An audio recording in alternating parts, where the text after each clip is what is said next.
இறையேசுவில் அன்புக்குரிய சகோதரிகளே சகோதரர்களே, உங்கள் அனைவருக்கும் ஜெபங்களும் வாழ்த்துக்களும். இயேசு வாழ்ந்ததை அறிவித்தார். அதனால்தான் அவரை யாரும் கேள்வி கேட்க முடியல.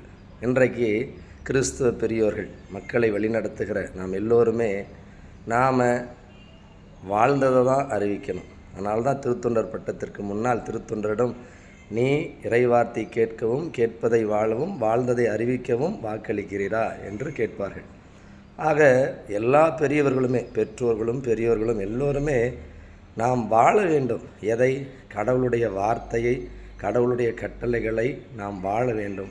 வாழ்ந்ததை நம்மை விட இளையவர்களுக்கு சொல்லும்போது கண்டிப்பாக அவங்க கேள்வி எதுவும் கேட்காம கண்டிப்பாக கடைபிடிப்பாங்க.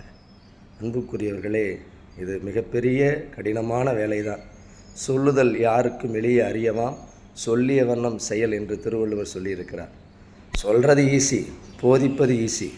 ஆனால் அதை கடைபிடித்து போதிப்பது என்பது மிக மிக கடினம். அதை கடைபிடித்து போதிப்பவர்களே விண்ணரசில் மிக பெரியவர்கள். கடைபிடிக்காமல் போதிப்பவர்கள் மிகச் சிறியவர்கள் என்று ஆண்டவர் இயேசு சொல்லுகிறார். ஆகவே நாம் எல்லோரும் விண்ணகத்தில் பெரியவர்களாக இருக்க கடவுளுடைய வார்த்தையை கடைபிடிப்போம், அதை அறிவிப்போம், மற்றவர்களையும் வாழச் செய்வோம். இறைவன் நம்மை நிறைவாக ஆசீர்வதிப்பாராக.